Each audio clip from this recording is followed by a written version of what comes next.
Right now on the phone, we have Ken Stringfellow of the Posies, Big Star, r.e.m, and a whole lot of other bands. The Posies are currently celebrating their 30-year anniversary by playing shows with the Frosting on the Beater lineup, as well as releasing a deluxe reissues of their three major label records, Dear 23, Frosting on the Beater, and Amazing Disgrace, which you can grab on their Pledge Music campaign right now. And we're going to talk about that and 30 years of the Posies with Ken. Ken, how are you doing today? I am doing quite well. Very nice. So, like I said, it's 30 years of the Posies now. At the beginning of the year, did it feel like you've been doing this for 30 years, or does that not kick in until it's like, okay, we're doing a tour with the Frosting on the Beater lineup, we're reissuing these albums? Well, I tend to live in the present moment pretty much. None of it really, I don't even know how you feel like 30 years. Maybe 30 years feels just like this, but as it's a bit of a cliche to say that these things go by very quickly, but it's really true. We have seen and done a lot in 30 years, but it's now on the other end of it. It just seems like yesterday in many ways that we were just getting started. I still feel young and fit and into what I'm doing and all these kind of things. So I don't feel like writing my memoirs yet. No. You know what I mean? That's a good thing, Yeah. right? That's a good thing as an artist. I think I still have interesting projects and interesting work ahead of me. Which is, that's a good place to be. But right now, kind of when you're looking back, I know you've been doing the shows with Dave and Mike. Did you guys click right away? Or did that take some time? Because I did catch you guys play with them, and it sounded like, you never stopped playing since the 90s. You sounded like very tightly. You guys never took a break. Yeah, there's a lot of muscle memory, and I'm sure, emotional memory as well. When we got together in May to rehearse in Seattle, and especially for the material that we had played together back in the day, material from Frosting on the Beater, etc., that stuff just sounded exactly like you described. Like we've been playing it constantly since 1993.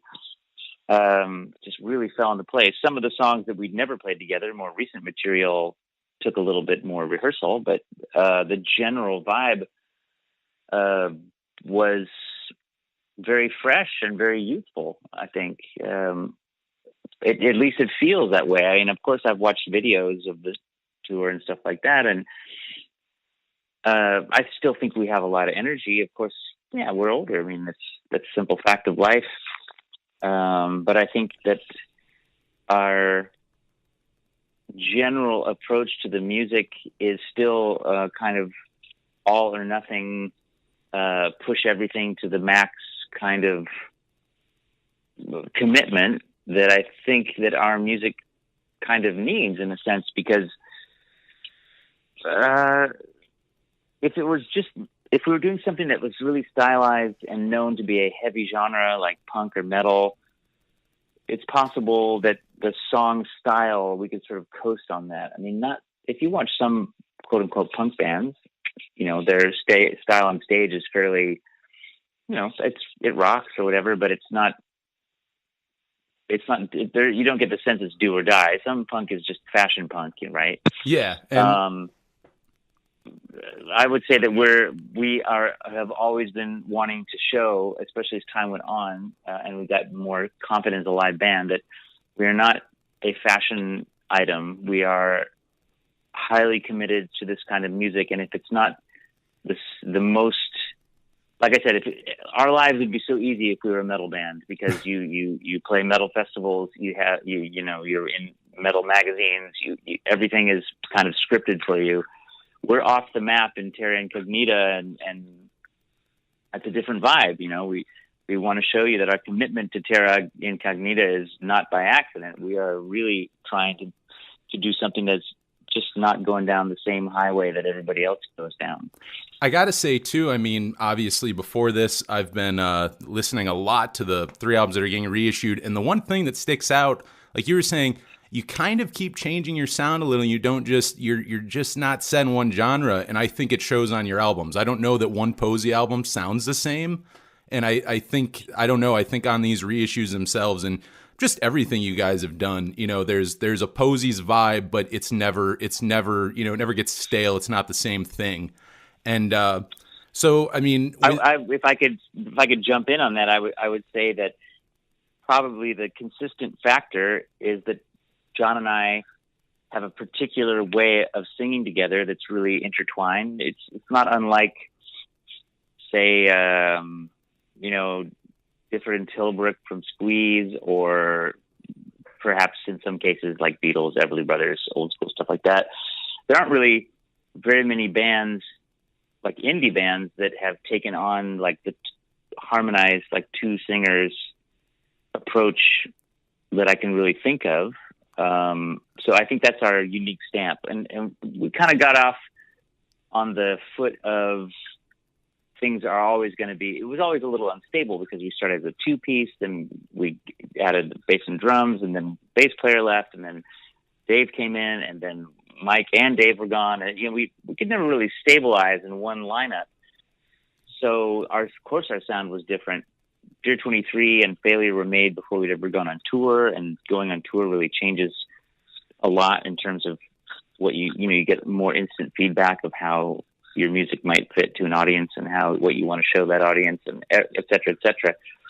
So we've been building for a long time and experimenting for a long time.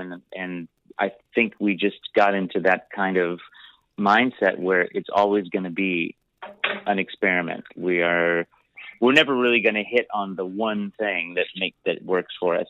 And that's actually a good thing. We're always going to keep trying. Is there anything that you would credit with, you and John just interlocking like that and writing together, kind of like no one else? Is that just from time, being together for so long? Or, is there anything you credit that to?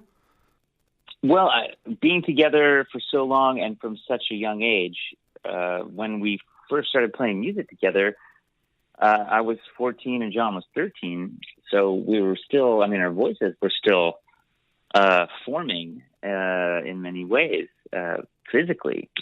We were in the choir together in school. We had a really great choir teacher, Mr. Dale Matson.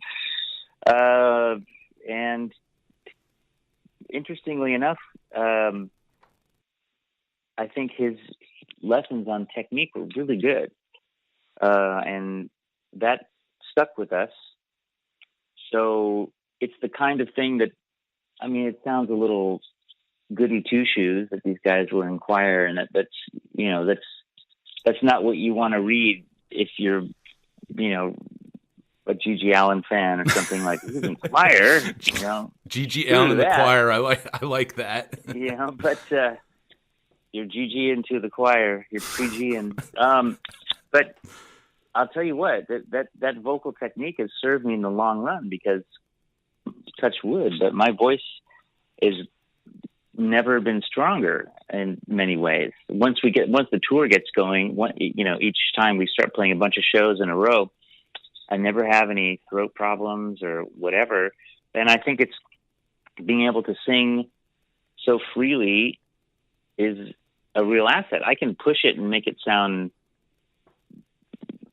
rough and and give all the rock edge to it I want, or I can make it a really pure tone. And I think versatility is a great asset. And I think, as they say, you learn the form and then you break it, right? Yeah. So we had good instruction in learning the form and the technique in high school, and we've applied that. And yeah, maybe it's a little twee at the beginning, but I don't think we are. I think we are very far from twee now. I think that what keeps us from being, shall we say, twee is, I think there's again the sense of commitment and the emotions that we put on the line. We are not precious by any means. So yeah, you kind of credit then going back there, you basically learned how to use your voice, it sounds like, as an instrument. Like not just, you don't have just this one setting. You have dynamics, just like a guitar. You can go soft, you can go hard, and that's something that you kind of have to learn. So that's kind of neat being classically trained. I mean, musically too, do you have are you a theory guy, or did you just kind of learn technique and stuff from playing along to things? Well, in choir, we learned to sight read. I'm not an amazing sight reader, and I also had piano lessons when I was younger as well. I wasn't a very diligent student, but I did learn to sight read. So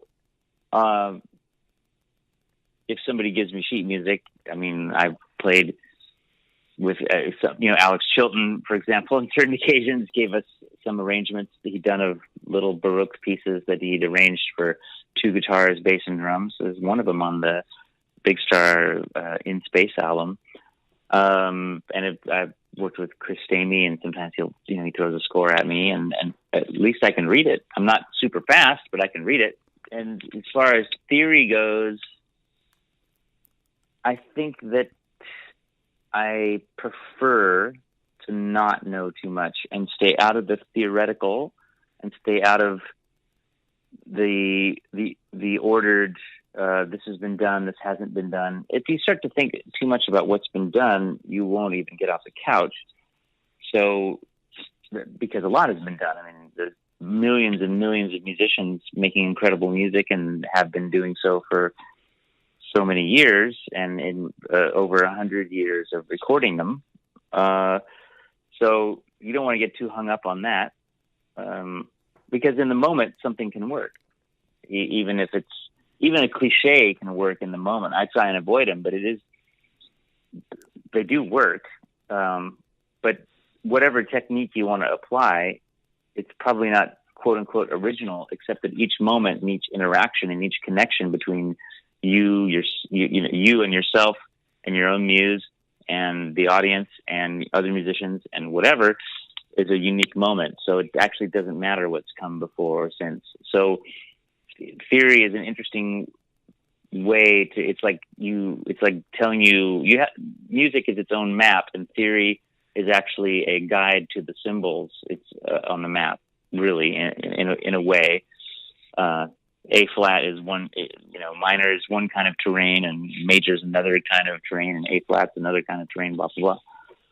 So, I want to go back to something that we were talking about earlier when you were talking about how in the beginning, you and John, it was just kind of you guys. I was wondering, because on Dear 23, when you did finally get a full band, I mean, how was that? Did you like having other creative input, or was it hard for you guys? Because I know you did like everything. You guys played everything. You were producing stuff yourselves. Was that weird to give creative control over when you finally had to? Well, I don't think we did give creative control over. I think that was a source of some friction. I think we were quite confident that as humble as failure is, it is a very complete vision, and it worked. We got tons and tons of radio airplay on commercial stations. So it kind of was, for us, we weren't like, oh my gosh, we need more input. We just needed some people to play with. And if they were okay with that, then off we go. And that did lead attention down the road, because Arthur Roberts, who played bass on Dear 23, he went by Rick back in those days, but he since reverted to his actual given birth name, Arthur. He wanted to contribute songs and be a songwriter, and we considered it, and we even tried it. We recorded a few of his tunes, and we just didn't feel it. No, we didn't feel that the tunes were matching, and we didn't feel, to be brutally honest, that they were good enough. So we were at an input pass. We weren't going to lower our quality just for the sake of fairness. And I stand by that decision. I think we should always go for the highest quality. Just because somebody wants to do something doesn't mean they're good at it. And that's really a harsh thing to say. And I would say it about myself in other areas. I know that there are some things I'm better at than others. So that's just the way life is, unfortunately. No, I'm never going to be a pro tennis player. I love playing tennis, but that's just, even if I put the hours in, I don't think I would be a pro tennis player. And it makes sense because, like, I mean, don't fix what's not broken. I mean, Success was a great album, and I was just kind of wondering with that. So yeah, so it sounds like you guys didn't have. I should reword it differently. Maybe not creative input, but definitely was it a relief at least to have people play the stuff? I mean, was it easier to get? Here's my vision. Can you do this, or is it just easier doing it yourself? Do you think? I think there's a risk. I suppose it could go either way. I don't think there's a guaranteed outcome. I think we were very, very lucky to have Mike, who is an incredibly technically proficient drummer who doesn't always play like a technically proficient drummer. He can put heart and soul into it that makes it more than just complexity he's capable of, but there's a fluidity and a fire to it, then and now his playing that I think makes him very unique. I gotta agree with that. And Arthur certainly had, Arthur was a guitar player who agreed to play bass because we were really in a bind. We'd released Failure. It was blowing up on the radio. We had offers for shows, and Arthur, I had a class with him at the University of Washington, and he'd mentioned already that he lived with a drummer, and I said, look, we need people. I know you're a guitar player. Would you be willing to play bass? And he agreed, and I don't think any of us believed that it would be such a phenomenon. I think I was thinking just whatever would serve us in the short term. And I think Arthur was as well, that, this would be fun to do for a summer, play some gigs with these guys. The whole going into national and international renown and signing to a major label and all of this stuff just didn't seem very likely, because it wasn't in 1988. Even in Seattle hadn't happened yet. Sub Pop didn't exist yet. None of this existed that we know and take for granted now about Seattle.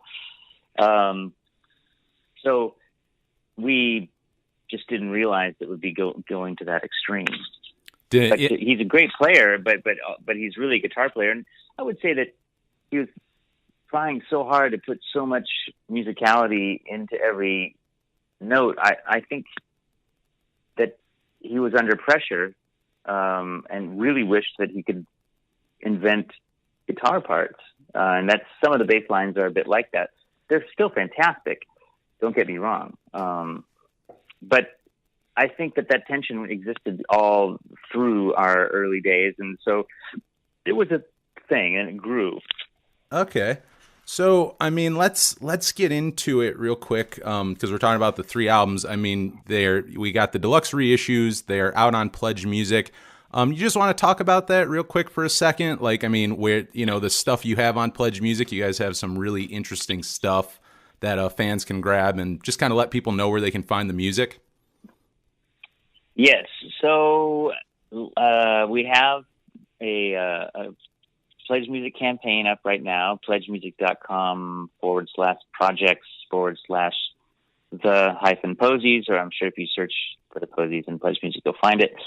And that is where we're pre-ordering Frosting on the Beater as a deluxe remastered double LP, 45 RPM, and a deluxe double CD with, 30 bonus tracks.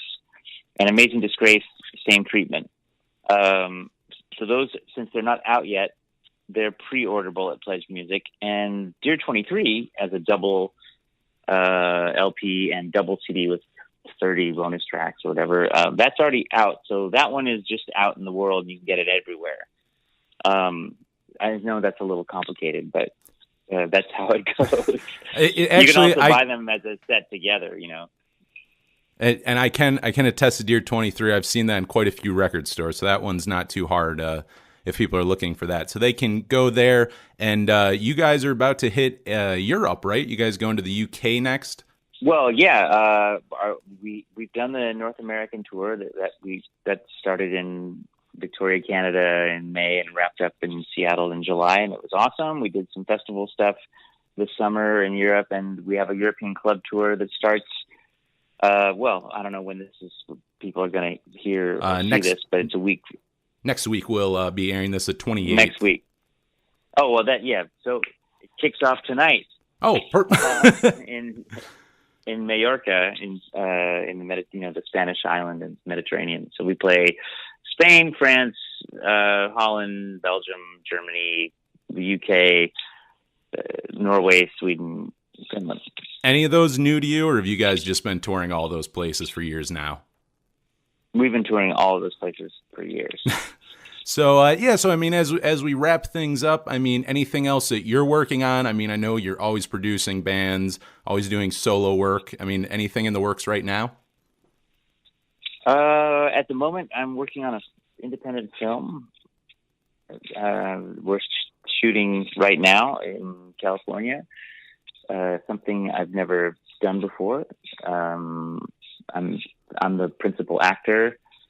It's a fictional film that tells a story about someone not totally unlike me, the real me, but with some major differences. Let's say a slightly less lucky, less gifted, less successful, less fulfilled version of me is out there in some world, contemporary world, and the film is a little bit about his path to fulfillment and self-knowledge and just, kind of from darkness to light.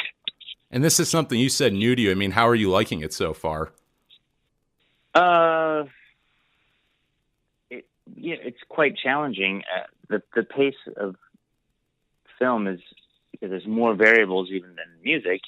The pace of making a film is even slower than the pace of making a record, which is challenging to stay focused and stay in the moment and not get frustrated with how slow things have to go for technical reasons. I think that's, they're both about spontaneity in the end, but in music, the engineer mics up the drum kit and mics up the bass amp and gets everything ready, everybody tunes, boom, it still takes a few hours, but with film, for every time that you do a new scene, you're basically setting up like as if it's like a studio. I mean, you place the camera and lights and microphones and everything. And so I think I love it once it gets rolling, and just like I love music once it gets rolling. I mean, miking up the drum kit, even for me as an engineer producer, is not my favorite part of the day. My favorite part of the day is when musicians are clicking. And so same here, my favorite part of the day is when a performance has this time and space to click and all the technical stuff can be forgotten. But I think it's really exhilarating and fascinating to find. It's a new way of expressing that I didn't know really existed. I mean, I watched movies before, obviously, but didn't really have a clear idea of what that took to get that performance done. I could imagine, but most of what I imagined was wrong. And so now, having been in it and seeing what it takes to get that performance to happen, that's a very interesting and limitless area of expression that is quite addictive, really. Now, do we have a release date yet for this, or people are just going to have to wait a while? I think that people will have to wait a while. We're going to be shooting for the rest of the month, or until I leave to go on the tour, and then comes editing, which is a lengthy process. So sometime next year, it would be a hope, I guess, that it would start showing up at festivals, etc. Very nice. You'll know. I'll be talking about it far and wide when it's anywhere close to being seen. People can follow me on Instagram or Twitter at Ken Stringfellow, and all the news about what I'm doing comes up there. All right, well, perfect. People, go check them out on there, as well as the Posies. They're on all social media. Go check out their Pledge Music for their 3 major label records. They're up there, deluxe reissues. I have Dear 23, and it's great, whether you're a new fan or an old fan. Lots of great stuff on there. So, Ken, thank you very much for talking to us today. My pleasure, and thanks for having me.